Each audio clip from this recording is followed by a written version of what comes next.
ఒక పెద్ద అడవిలో ఒక బలమైన సింహం ఉండేది. అది అడవికి రాజు, కాని అది చాలా క్రూరంగా ఉండేది.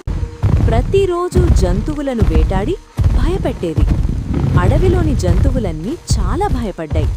ఒకరోజు అవన్నీ కలిసి ఒక సమావేశం పెట్టాయి. అవి సింహం దగ్గరకు వెళ్లి ఇలా అన్నాయి, ఓ రాజా, మీరు ప్రతిరోజు వేటాడకండి. మేమే ప్రతిరోజు ఒక జంతువును మీ దగ్గరకు పంపిస్తాము. సింహం అంగీకరించింది. ఒకరోజు ఒక చిన్న కుందేలు టర్న్ వచ్చింది. కుందేలు చాలా తెలివైనది.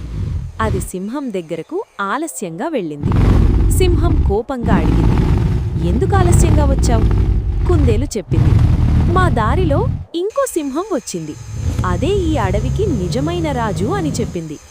సింహం చాలా కోపంగా అయ్యింది. అది ఎక్కడుంది అని అడిగింది. కుందేలు సింహాన్ని ఒక లోతైన బావి దగ్గరకు తీసుకెళ్ళింది. సింహం బావిలో చూసింది. నీళ్లల్లో తన ప్రతిబింబం కనిపించింది. అది ఇంకో సింహం అనుకుంది. కోపంతో బావిలోకి దూకింది. బయటకు రాలేకపోయింది. అడవిలోని జంతువులన్నీ చాలా సంతోషపడ్డాయి. మోరల్: తెలివి బలం కంటే గొప్పది.